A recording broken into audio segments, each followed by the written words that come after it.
Okay, so, you're not Julian, Jean. I just No, I'm not supposed No, to no, be no. here. Okay. So I saw Julian yesterday, so he's in town, but I'm not Julian. Okay, fantastic. Okay, but you can be Juliano. Okay, whenever. Okay. Anyway, you can introduce yourself in a moment. Okay. So the second last panel of today is corporates working hand in hand with investors. So could you please give a round of applause to our panel? Round of applause. Thank you. So, well, welcome to this panel. There is not many people here. So, It's the end of the day, no? So yeah, it's the end of the day, so we are going to do our best. we'll do it quickly. Yeah. Well, my name is Rebecca Renedo. I'm going to have the pleasure to moderate this panel today. And we have here Ivan. Okay, he's, well, you want to introduce yourself? I manage currently the venture capital, the corporate venture capital from Prosegur. I used to work before in a financial VC, so in a financial venture capital, so I have seen both worlds, like financial investment plus corporate investment. And well, in Prosegur, it's a big corporation from Spain that you will know because of security, 4.5 billion euros turnover. We're in 25 countries. Security, alarms, cash in transit, and so on. And basically, we have a 30 million euros fund to invest in startups that are related to any of our core business. Andrés? Yeah, my name is Andrés. I think I'm going to change your chair because you are the only entrepreneur here in the room, and you should be in the center. Thank you. Because you know you can do things without us, but we can't do anything without you guys. So, that's right. Let's talk about the founder first. Yeah. So my name is Andrés. I am VP for TheVentureCity. I lead a growth accelerator here in EMEA. We invest 100K plus 6 months of program, and we have another vehicle to invest in Series A, ranging from 1.5 million to 5 million euros. We are a worldwide company. We invest more or less 30% of the portfolio comes from the US, 30% of the portfolio comes from LATAM, a little bit more part of the portfolio comes from Europe. Yeah, that's pretty much. Okay, Michel. Hi, Michel from Reloadly. We're an early stage startup, and we're a cloud API platform that connects mobile operators around the world with developers. So basically, Wayra, Telefónica is one of our investors, and TheVentureCity. And what we're doing with Telefónica, for example, is that we're going to be connected in the 15 countries that you are. And we're going to be exposing that through APIs for developers so they could easily access some of your services that you guys offer. We're based in Barcelona, and that's it. Okay. And I'm Pablo Moro. I'm the head of new business in Telefónica Innovation Ventures, which is one of the vehicles that Telefónica has for investing in startups. I guess most of you guys know Wayra, which is one of the best and one of the more famous vehicle that Telefónica has for investing in startups, but beyond Wayra, we also have Telefónica Innovation Ventures, that is where I am and where the rest of the team are. For investing in more mature startups, we do invest tickets from 150 keys to 6 million euros in startups that want to become global partnerships aligned with the Telefónica global strategy. And the areas of interest that we look for are the closer to the Telefónica core business, so all the buzzwords you can imagine, so I mean 5G, IoT, and the rest of the buzzwords. But the closer to the network, the closer to be invested by us, and that's it. Okay, well, I'm going to introduce myself. I'm Rebecca Renedo, as I told you. I'm the director, the finance director at Wayra Global. I've been in this project from the beginning, so I can say that I am a co-founder. And well, from these 8 years, we have been looking for a lot of startups. We have invested in more than 800 startups, and we have now in our portfolio more than 500 startups. And well, And we have been always with another investors on our portfolio. We can see that more than 1.2 billion euros has been invested for other parties. And as you may know, last year we relaunched Wayra, and we wanted to clarify our thesis of investment, and we say that we invest never alone. Okay, so today we are going to talk about this. And well, this year, you know, in Madrid, in Spain, we have invested with many funds, like Key Fund or Adara. We have invested with TheVentureCity, with Prosegur still. Sorry, yes, and Nauta. So we've been working with many funds, okay, together. And well, as we are not many people, I want to know who is who in this room. Is some entrepreneur here? You can raise the hand. No way. Well, that's great. Well, Wow. so no question for you. And any investor, financial investor here? No. And corporate? Well, okay. So this is about corporate. That's okay. why there are so many people here. Okay. Well, let's start with one question. I think one easy one. I want to know, you know, if you have been working as a financial investor or venture capital, and now you are in a corporate venture. How is the difference, you know? Can you tell us a little bit of the difference? At the end of the day, at least for us, at Prosegur, we are basically trying to invest in things where we are looking for a financial return, but on top of that, we also look for some strategic return. I mean, like getting access and identifying different disruptive companies and so on. No? The main difference that I see is that when you invest from a corporate, especially if you are going to invest like we do in deep tech, B2B business, and so on, the analysis that you can do is much better than you used to do in a financial VC, especially in Spain, where most of the financial VCs are agnostic and do almost everything, and one day they are investing in a marketplace and e-commerce, and the next day doing a cybersecurity investment. No? In our case, the good thing is that if we're going to invest in something related to AI and security, of course, we have the best guys doing security that know the best about AI and how to apply it to security. If we're going to invest into cyber, we get support from them. So at the end, I think you are able to get much more in-depth knowledge of the business where you are investing in. That in our case, it's important when investing in deep tech technologies. And what do you think is, you know, why corporates are betting so hard, you know, now in corporate ventures? What do you think is so important for them? I think mostly the access to disruptive technologies. No? If you're a corporation, at the end, you keep on looking on your P&L and so on, and sometimes it's difficult to get access to different and smaller companies that can be under the radar. And for us, of course, we're here to invest in companies, but also we end up being a very good door of entry to the other business of Prosegur. I mean that sometimes we don't invest in a specific startup, but we put them in touch with our people in the alarms business in Latin America for something specific, and they end up doing a commercial agreement that it's very successful. And maybe that kind of company that we have met in an event like South Summit, for example, will not be under the radar of someone that it's in Argentina developing the alarms business. No?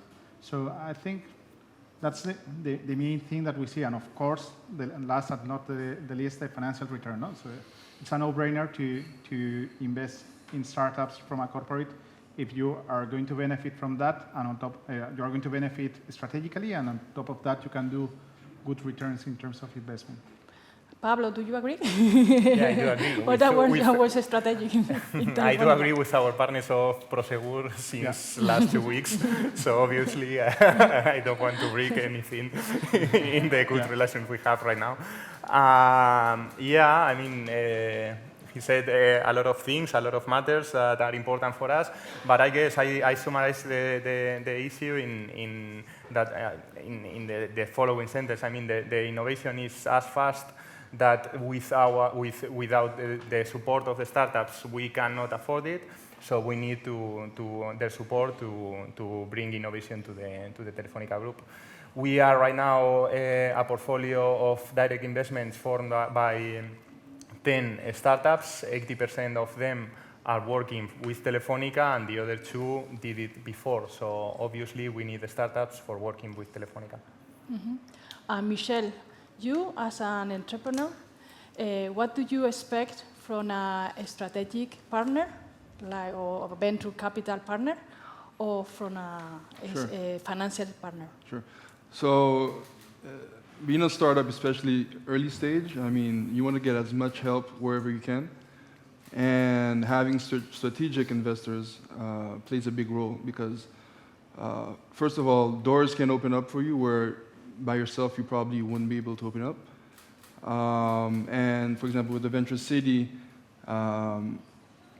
we get a lot of support in the way that when you're early on, you don't see the actual foundation that you need. You think you have a good business model, you want to go to market, you want to do this, but there's a lot of building blocks that need to be there before. So having the right support and strategic partners, in our case, Telefónica, we're a telco startup, telecommunications startup, and partnering with Telefónica plays a big role in our 5-year initiative, which is to be connected with all the mobile operators around the world. So yeah, I think it's very important early on to choose strategic investors.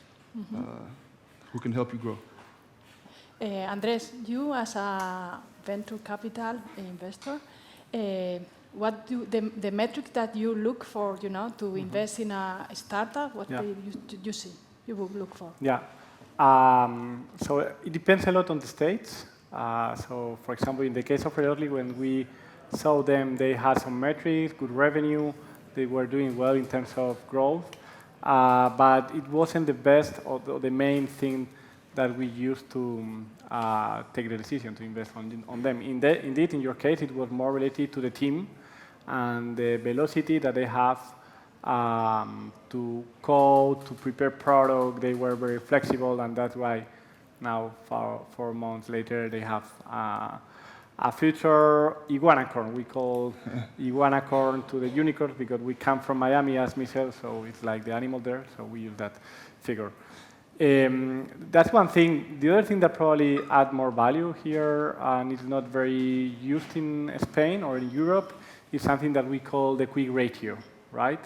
And I don't know if you guys know what the quick ratio is. Someone knows that? No? So quick ratio is a ratio that let you understand if there is retention and growth at the same time, because you can add new users plus resurrected users divided by the churn, something that Michel is using in our daily basis with us, right? So we try to understand if there is always retention in the company before growing, right? Because we have seen a lot of times the problem of the bucket with holes, right? Where you put water, you think that is the time to grow, but you just have holes in the bucket, and meaning that you are putting a lot of money in the investment, in the marketing, but there's no retention as a product, right? So we try to see, or we analyze retention metrics a lot, like as a prior phase to grow the business. Okay, and how important is the valuation to close the rounds? Yeah, that's a good point. So let me give you some background about myself. Before becoming an VC, working for TheVentureCity, I was an entrepreneur. I founded 2 companies before, and the truth is that my experience was that the most important thing is not the valuation. The most important thing is the people who are going to surround you, because the truth is that you can have like great partners with you or not, but the thing is that who is going to teach you, or who is going to help you to discover the things that you don't know. This is the key point for us, right? So that's why in TheVentureCity we are trying always to put a lot of operational resources to the team, because at the end, as an ex-founder, you have a lot of questions and you have a lot of doubts about I'm doing well. Is this the right moment to raise capital? If not, if this is going to be the right partner, how should I open a new market? And venture capital has this kind of knowledge, because at the beginning they were just providing money, but after a lot of years they have also a lot of knowledge, and this is something that here is not very typical, but you can see that in the States. All the VCs are more about the smart capital more than just funds, right? So for us, valuation is key, of course, because you have to save, to keep equity with you always, in order to have enough skin in the game to move forward with the company forever and ever, and go to the IPO, hopefully, or wherever. But the point is that it's not just about the valuation, about keeping equity with you. It's more about who is going to be the guy or the woman who is going to help you in the critical moment to grow, right? Talking about women, do you have any co-founder or founder invested on your portfolio that it was a woman? Yeah, this is just for me or for? Well, you can answer, all of you. My director is a woman. We have one. Yeah. Yeah. Do you have? So in our case, our CEO is Laura González Estefani. She's a woman, of course. And Clara Buritz, the other GP of the fund, is a woman too. So we have two women as founder, and we are very, very oriented to that thing, because the truth is that we have an issue here, right? You find a lot of startups, but sometimes you don't see a lot of women there. So indeed, in TheVentureCity, we have a fast track for women. Of course, we just invest when there is a good opportunity of investment. But if we see a woman leading a company, we try to support her, and we try to do things even faster. I don't know what does that exactly mean, because we are doing everything very fast. but the truth is that we have maybe a sense, we are very sensitive with this topic, right? So from 20 or from 80 companies that we have invested this year, 18, sorry, probably we have just 5 women leading the companies, which is not enough for us, right? But it's something that we are trying to support, right? I think our metrics are not bad if we compare with other funds, but the truth is that the comparables are not good at all. Blanca, how many women we have in our portfolio? That I don't remember the number.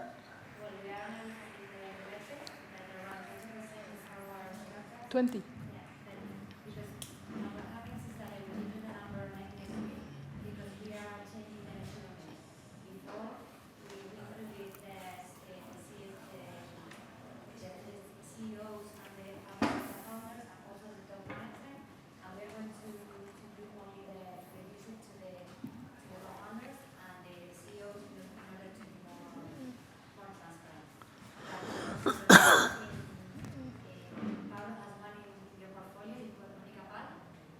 I know. Yeah. One of the best ones, yeah. How many do you have? Well, I don't remember, to be honest.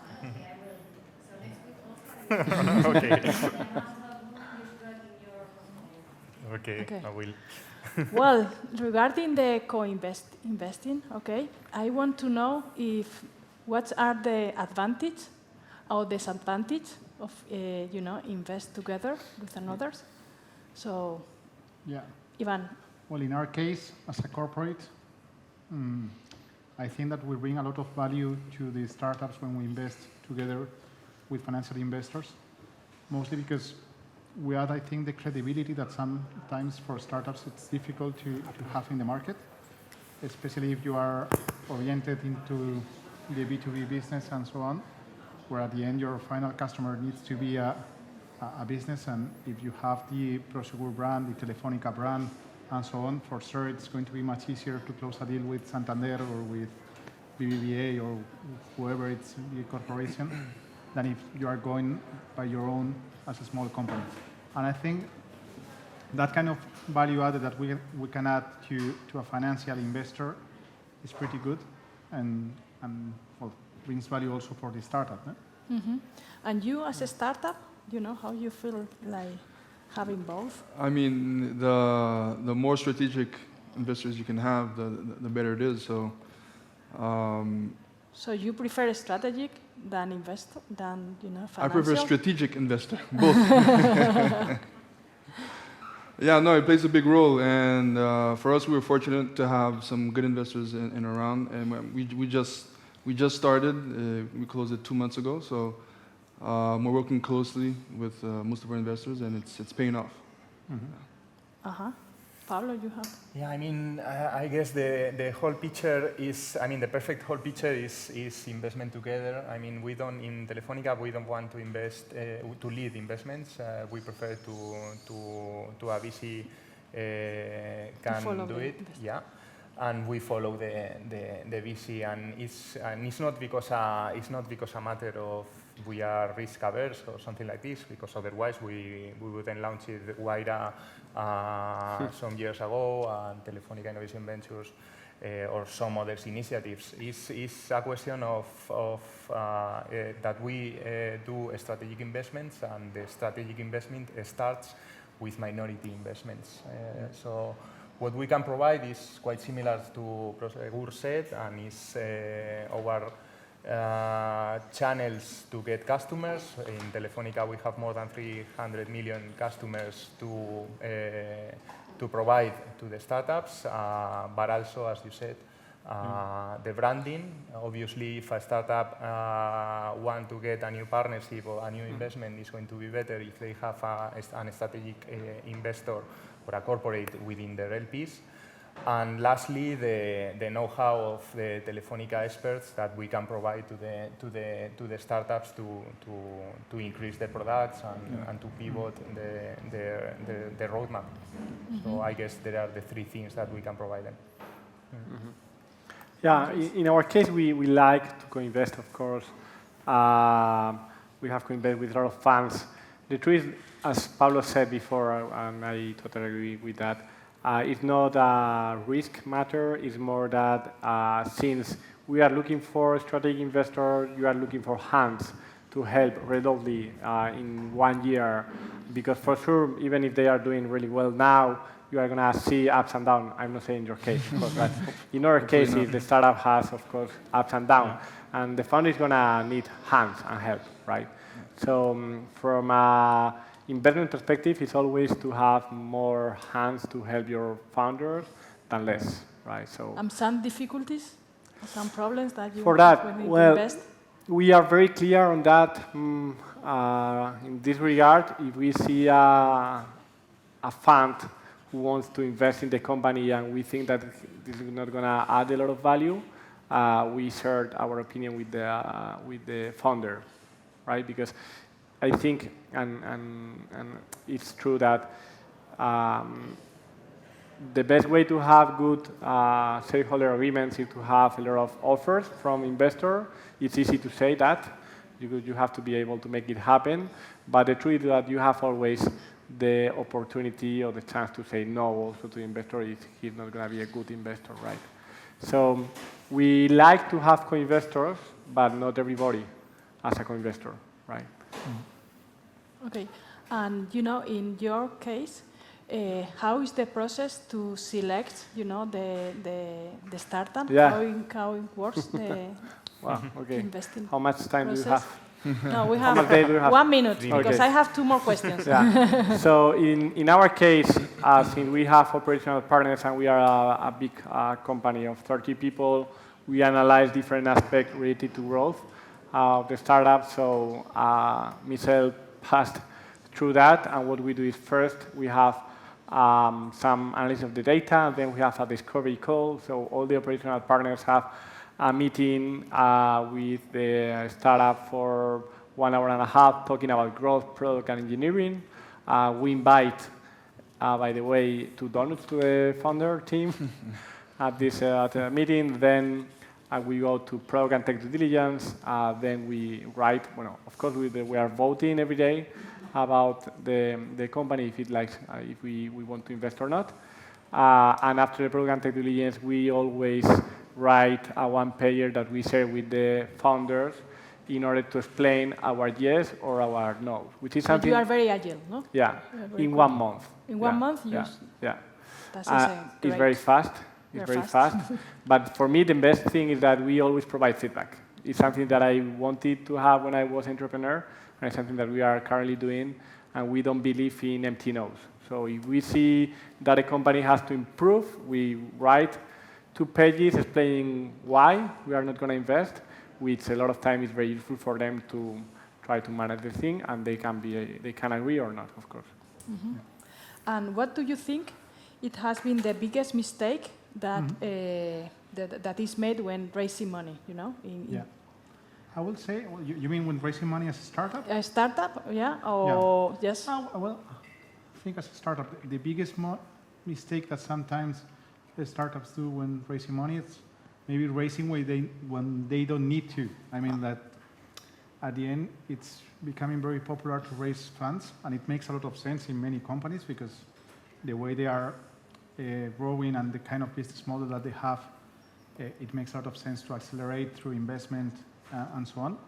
But I also see plenty of companies that because of this fashion, I will say, of VC rounds, investors, and so on, they are much more focused on raising funds when maybe they will be able to go to customers and directly fund themselves directly from the customers, no?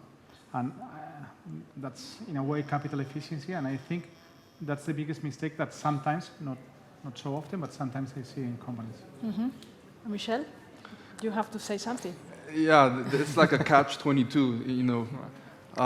Startups, you want to grow fast, and the only way to do this is really with cash and team and getting your product out there so that more customers can attract it. But I do agree that first you need to probably put out your MVP and test the market and really have a lot of grit, a lot of grind before just taking the easy way out, which is not so easy to raise funds, by the way. But I think that founders who really focus on just making it work first might have a better chance to succeed when they get the funding. Mm-hmm. So yeah, I agree with that. Okay. I think we are run out of the time, but I just want to finish with, 10 seconds, is to tell one thing that you want to share with the public, one of each. Yeah. Maybe Andrés, okay, you can start. I So, want to say something. So. A lesson learned that something that we were discussing this morning in the office is, as I have said before, the importance of the velocity, right? Yeah. We were analyzing patterns in the startup that we have in our portfolio, and the one who are more successful are those who the founders or the founding team are really, really fast. Coding, trying, doing A/B testing, learning, this is key. Sometimes you can see like companies with lower quick ratio or metrics, or bad metrics, but with very strong in terms of iteration. So for me, I think one of the best things to have is velocity. Okay. We have to cut. Sorry. We need 1 minute. No? Okay, no? Well. Okay. Well, so. Everything falls down, and then we're all dead. Okay, so thank you so much. So